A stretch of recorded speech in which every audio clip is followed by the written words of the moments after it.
ჩემი საყვარელი თემი ნინა ოთარაშვილია აქ ახალი ტექნიკური ინვენტარით მოვიდა რა გვაქვს დღეს როგორ არის მშვიდობისა მოგესალმებით მივესალმებით ჩვენს ტელემაყურებელს და დღეს როგორც ხედავთ ვისაუბრებთ კონდიციონერზე და ჩვენ სტუდიაში წარმოდგენილია მიდიას ბრენდის ორი განსხვავებული მოდელი და სანამ ჩვენი მაყურებლისთვის განსაკუთრებით კი დიასახლისებისთვის საჭირო რჩევებზე გადავალა დღეს კითხვებით მოგიმზადეთ ლაშათაკო გეტყვის რომ მიდია შექმნილია წინა ეთერში ხო დავამარცხეთ პირწმინდა და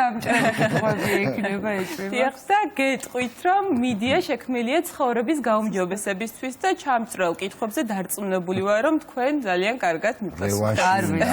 რევანშის აღება უნდა დღეს რევანშის. გეტყვით რომ ზოგადად კონდიციონერის ისტორია ოფიციალურად 1902 წელს იწყება, როდესაც ამერიკელმა ინჟინერმა უილისი ჰელვინმა შექმნა პირველი კონდიციონერი და ჩვენი მაყურებელი ხედავს აი თუ როგორ გამოიყურებოდა პირველი კონდიციონერი საკმაოდ რთული კონსტრუქცია დამეთანხმებით, ხო? ნუ ეს სახლის არ არის ბუნებრივი. კი, ძალიან დიდია და შესაბამისად შემდეგ უკვე თანამედროვე სახით მივიღეთ ისეთი, როგორცაც ჩვენ სტუდიაში ვხედავთ. ნამდვილად დახვეწილი და ნამდვილად და შეგვიძლია რომ გადავიდეთ უკვე კითხვებზე, მოგიმზადეთ ეს შეკითხვები, რადგან უკეთ გავიგოთ თუ როგორ უნდა მოვიხმაროთ ტექნიკას სწორად ჩვენი მაყურების ნაწილმა ალბათ ძალიან კარგად იცის თუ როგორ უნდა ესე ვთქვათ მოვიხმაროთ ყოველდღიურად კონდიციონერი, თუმცა ნაწილმა არ იცის, ჩვენ კი საშუალება გვაქვს რომ ერთად გავეცნოთ საჭირო ინფორმაციას და ეს რჩევები ყველას გამოგვადგება. გადავიდეთ უკვე გრაფიკებზე და მზად ხართ ისე თაკოლაშა. პირველი კითხვა პირველი, რამდენ ხანში უნდა გავანიავოთ ოთახი, როდესაც ჩართული გვაქვს კონდიციონერი, აბალაშა? პასუხები არა გვაქვს სავარაუდო? მე შემიძლია მოვიფიქრო ეხლა. ალბათ 2 საათში ერთხელ, თუ ცოტა 2 საათი. ჩემი აზრით 45 წუთიდან 1 საათამდე სავარაუდოდ ჭირდება მაინც. არა, თუ ცდები. მე გეტყვით რომ კონდიციონერების გამოყენების დროს ოთახი უნდა განიავდეს ყოველდღიურად და ყოველდღე 4-6 საათში ერთხელ. გეტყვით რომ ეს ხელს უწყობს ჰაერის გაუმჯობესებას და ასევე ხელს უშლის სხვადასხვა უსიამოვნო სუნის დაგროვებას ოთახში, ამიტომ ყოველ 1 საათში ერთხელ ნამდვილად არ არის საჭირო, რადგან ნამდვილად ლაშა და შესაბამისად 2 საათი ცოტა ესეთი 4-დან 6 საათი. კარგი. წინაზე ნამდვილად დამჯობნეთ და შესაბამისად ეხლა ერთი ქულა მე მეკუთვნის მეორე კითხვა მეორე რამდენ ხანში უნდა გავწმინდოთ კონდიციონერის ფილტრები როგორც ვიცით დროთა განმავლობაში საჭიროა რომ გავწმინდოთ და თქვენი აზრით დაახლოებით რამდენ ხანში მე მაქვს ესეთი პასუხი ამ კითხვაზე არა რასამო როგორც კი ჩემი აზრით როგორც კი თავის ფუნქციის შესრულებას მოუკლებს არა აქვს მნიშვნელობა ეს გაგრილების იქნება თუ გათბობის მაშინ ეს ნიშნავს რომ ერთ-ერთი უმთავრესი მიზეზი არის ფილტრის დაჯუჭყიანება, ხო და შესაბამისად თუმცა ეს ვადებს ვერ გეტყვი ნახდათ რა. ნუ მე საშუალოდ 1 წელს ვამბობ. მე მგონი ესეც ცოტაა. და აქაც შესასარგებლოა როგორ მოვიხმარ პირველ რიგში გეტყვით რომ კონდიციონერის ყველა ფილტრის გაწმენდა არ შეიძლება თუ თქვენს ფილტრს აქვს მუყაოს შარჩო ან მითითებულია რომ მისი გაწმენდა არ შეიძლება თქვენ უნდა შეცვალოთ იგი პირდაპირ და ანუ არ შეგვიძლია რომ გავრეცხოთ თუმცა ჰაერის ფილტრის გაწმენდის სიხშირე დამოკიდებულია თუ რამდენად აქტიურად იყენებთ თქვენს კონდიციონერს როგორც აღვნიშნე როგორც წესი რეკომენდებულია თვეში ერთხელ გაწმენდა ფილტრების გაწმენდა შეგვიძლია როგორც მტვერსა სრუტით ეს ძალიან დასამახსოვრებელი ამბავია ასევე გამდინარე წყალში ლაშეთაკო და შემდეგ უკვე ოთახის ტემპერატურაზე შეგვიძლია რომ გავაშროთ და უკვე დავუმონტაჟოთ ჩვენს კონდიციონერს არის აიღო რევანში და ეს არის 2-0 აბა მესამე კითხვა სივრცის და რა მახასიათებლების მიხედვით უნდა ავარჩიოთ კონდიციონერი კვადრატულობის ალბათ ხო თაკო შენ რას ფიქრობ სივრცის რა მახა ალბათ ოთახების რაოდენობა კვადრატულობის მე მგონი უფრო კვადრატული ერთი პასუხი ლაშა ზოგადად მნიშვნელოვანი ფაქტორია ეს თუმცა მომხმარებელს ხშირად გონია რომ მხოლოდ კონდიციონერის არჩევა მხოლოდ კვადრატულობის მიხედვით უნდა შეარჩიოს თავად კონდიციონერის სიდიდე ხო არა თაკო გეტყვით რომ სინამდვილეში კონდიციონერი არა ფართობის არამედ მოდანაკარგის მიხედვით ირჩევა ეს უკანასკნელი კი დამოკიდებულია სახლის განლაგებაზე, ფანჯრებისა და ვიტრაჟების რაოდენობაზე. თუ სახურავის ბინაა და ბოლო სართულზე მდებარეობს, სივრცე რთულად თბება და გრილდება. ბევრად უფრო მძლავრი კონდიციონერია ამ შემთხვევაში საჭირო და შესაბამისად მოწყობილობის არჩევისას ეს პარამეტრების გასათვალისწინებელია. ლაშა, შენც მართალი იყავი, რომ კვადრატულობა უნდა გავითვალისწინოთ, ასევე ოთახის რაოდენობა და ასევე ფანჯრების ადგილმდებარეობა. ერთიქულად თქვენია, კი, რატო მადლობა? რატო? ხო, რა ორიჯერს ვაგებთ, რა გიხარ? არა, ვაგებთ, არა, რატო გავაკეთე იცი? კვადრატულობაზე აქცენტი, როდესაც თქვათ ვათვალიერებთ, თუნდაც იგივე მიდიას ბრენდის კონდიციონერებს, ხო, როცა მქონდა ამის სურვილი რომ შემეძინა. იქ ყველგან არის მითითებული კვადრატულობა, ან თვითონ კონდიციონერს მახასიათებელში აწერია, რამდენ კვადრატზე მისი სიმძლავრე, რამდენ კვადრატზე ყოფნის და ამიტომ კი ბატონო, თუმცა ამასთანავე გასათვალისწინებელია ის ფაქტი, თუ რამდენი ფანჯარაა და სად მდებარეობს ჩვენი სახლი. გადავიდეთ უკვე შემდეგ კითხვაზე. მეოთხე კითხვა არის ასეთი, ჩვენს მონიტორზე გამოვაჭერი და რამდენ სანტიმეტრზე უნდა დამონტაჟდეს კონდიციონერი. ეს გასათვალისწინებელი ფაქტორია, რადგან რემონტის დროს ხშირად არ ვითვალისწინებთ ხოლმე და შემდეგ უფრო რთულდება კონდიციონერის დამონტაჟება. ჭერის სიმაღლესაც.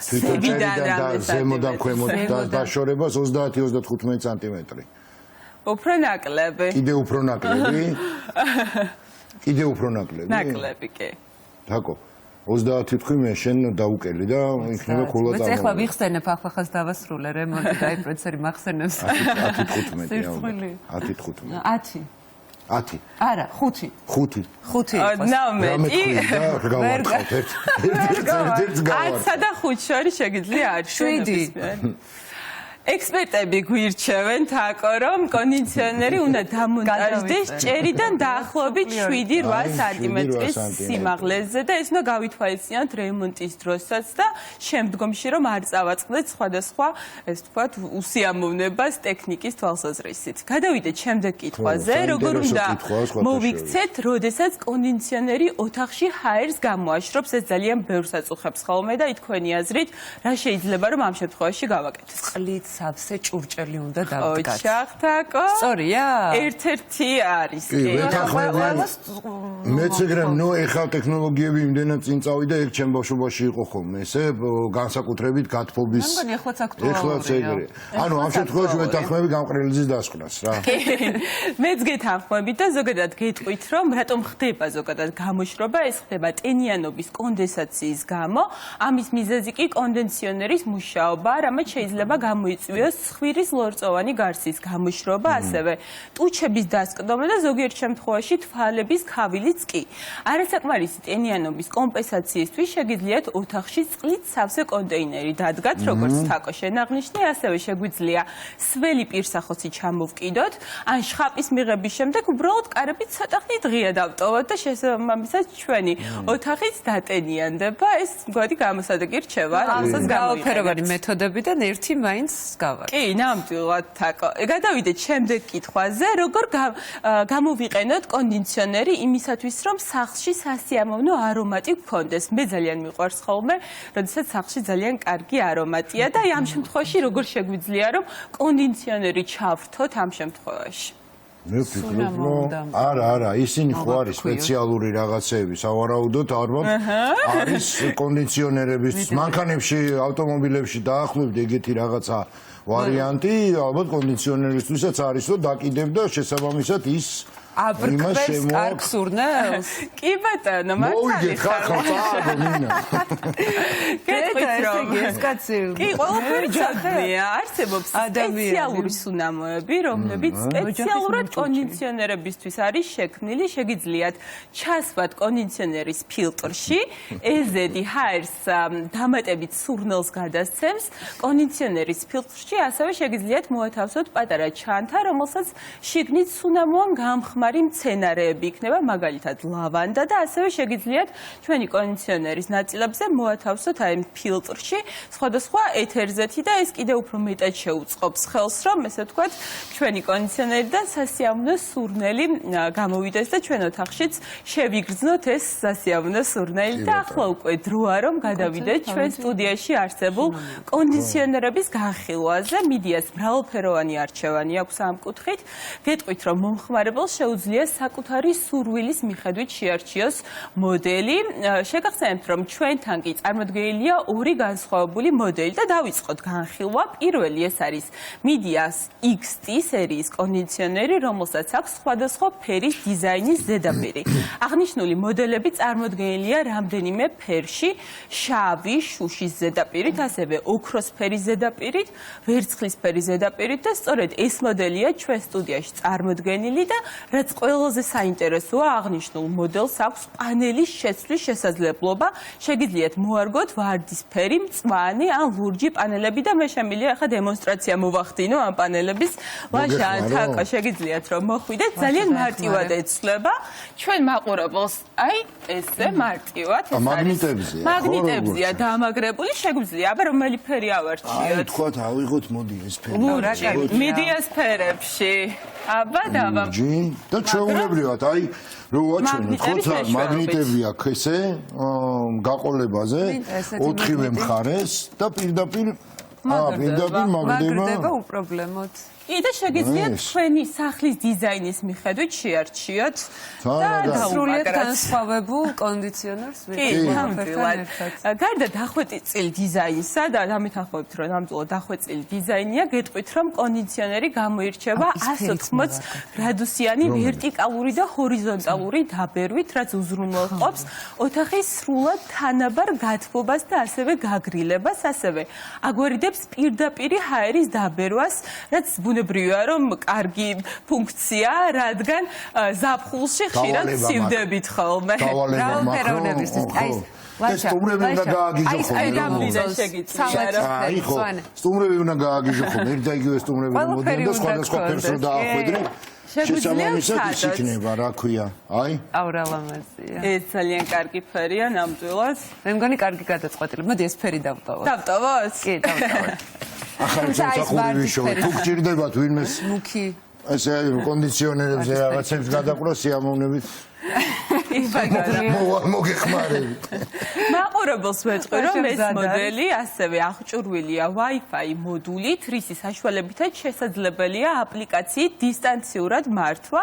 უნდა აღვნიშნოთ, რომ სტუდიაში წარმოდგენილი ორივე მოდელი არის ინტროვერტული ძრავით, რაც უზრუნველყოფს ეკონომიურ და ჩუმ მუშაობას. ზამთარში კი შეგიძლიათ გამოიყენოთ გასათბობად -15 გრადუსზე ტემპერატურის დროსაც კი, რაც ეხლა ნამდვილად აცივდა ჩვენს ქვეყანაში და გამოგვადგება კონდიციონერი ამ ეს თქვა სიცივის გასაძლებას. არა, მაგრამ ახლოს ვართ შეიძლება ითქვას, ამიტომ კარგია რომ კონდიციონერი მოახერხებს ჩვენს გათბობას. შეგვიძლია გადავიდეთ მეორე მოდელზე, ექსკლუზიური და ინოვაციური მოდელია და მისი უპირატესობაა, რომ მას აქვს ჰაერის გარედან შემოტანის ფუნქცია, გაია ჟანგბადის სავსე ჰაერი შემოაქვს სახლში და ფილტრავს მას და გაწვდით ისეთივე სუფთა ჰაერს, როგორცაც ბუნებაში შესაბამისად შეგიძლიათ გქონდეთ ჯანსაღი ჰაერი თქვენ სახლში. გარედან შემოაქვს ჰაერი და ჩვენც ამ ჰაერს უნდქავთ სახლში. ეს ძალიან მნიშვნელოვანი, ესე ვთქვათ, კონდიციონერია. სწორედ აი ეს კონდიციონერია, რომელზეც ვსაუბრობთ ამჟამად. ზოგადად გეტყვით, რომ კონდიციონერები მხოლოდ ოთახში არსებულ ჰაერს აცივებენ. შესაბამისად, დღეში რამდენჯერმე რეკომენდებულია ფანჯრის გაღება, რადგან ნახშირორჟანგის დონე იმატებს სახლში, რაც შეიძლება საშიშიც კი აღმოჩნდეს ჩვენ ჯანმრთელობისთვის.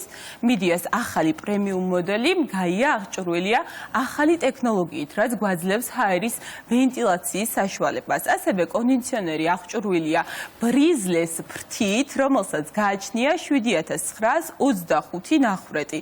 და ეს რაში გვეხმარება? ამ ფრთით ჰაერის ნაკადი ნაწილდება წვრილ ნახრეტებში და ჰაერის ნაკადი ხდება უფრო რბილი და ანტიბაქტერიული, რაც გვიცავს იმისგან, რომ ბაქტერიები შემოვიდნენ ჩვენს ორგანიზმში. ასევე გეტყვით, რომ კონდიციონერს აქვს HEPA 13 ფილტრი, რომელიც 99.95%-ით უზრუნველყოფს ჰაერის ფილტრაციას. ამ შემთხვევაში გარედან შემოტანილი ჰაერი იფილტრება და სუფთავდება და ასევე გეტყვით, რომ მიდია გაიას მოყვება დისტანციური სამართავი. თქვენ შეგიძლიათ აკონტროლოთ კონდიციონერი მარტივი აპლიკაციის მეშვეობით და ხმოვანი ბრძანებით ბრძანებებით, როგორც იცით, კონდიციონერების ყოველ სეზონზე სჭირდება ხოლმე წმენდა და გასუფთავება, რაც დამატებით ხარჯებთან არის დაკავშირებული და ჩვენ უკვე ვახსენეთ, რამდენჯერ ეს ვთქვათ, უნდა გავასუფთავოთ ჩვენი კონდიციონერი, თუმცა ამ კონკრეტულ მოდელს აქვს iClean ფუნქცია, რომლის საშუალებითაც თავად ჩაატარებს თვითწმენდას თაკო, ეს ფუნქცია აქვს და ამ თვითწმენდის ეს ვთქვათ დროს 99.999% ნადგურდება ბაქტერიები. კონდიციონერი აღჭურვილია თანამედროვე კვადრო ინტროვერტული ძრავით, რაც არის სტანდარტულ კონდიციონერზე 30%-ით უფრო ენერგოეფექტური და ეკონომიური. ასევე გეტყვით, რომ მიდიაში დაგხვდება კონდიციონერების დიდი არჩევანი და ბოლოს ლაშა აბა რა არის მიდიას გზავნილი. იგზენი თავის სახში. ეს იყო მომგებიანი ქულა და ჩვენ ძიმე ბრძოლაში ნინა ოთარაშვილი კიდევ ერთხელ დავამარხეთ. ანგარიში არა ხო? აი იყოს ფრე, დღეს იყოს ფრე. შევთანხმდით. მე უფრო მობილიზებული მოვა კიდევ უფრო მობილიზებული და ეჭვი მაქვს არ დანებდება. მე ვთხოვ ჩვენ პროდიუსერს, ჩვენ ვთხოვთ მე და თაკო, რომ წინასწარ გითხრას ნინას თემები რა არის, რომ ჩვენც მოვემზადოთ. თორე მოქმედებს ჩვენს ნაღავ შევწყვით პირდაპირ ეთერში. მადლობა, როგორც ყოველთვის ძალიან საინტერესო იყო და ყველაფერთან ერთად საჭირო. და ჩვენც ესეთ მნიშვნელოვანი ინფორმაცია მივიღეთ და ის კითხვები, რომელიც გაგვიზიარენ, ნამდვილად ყველა ძალიან კარგად მახსოვს და რაც მთავარია სწორი პასუხები. მასთან ერთად. მადლობა ნინა, როგორც ყოველთვის ძალიან საინტერესო იყო.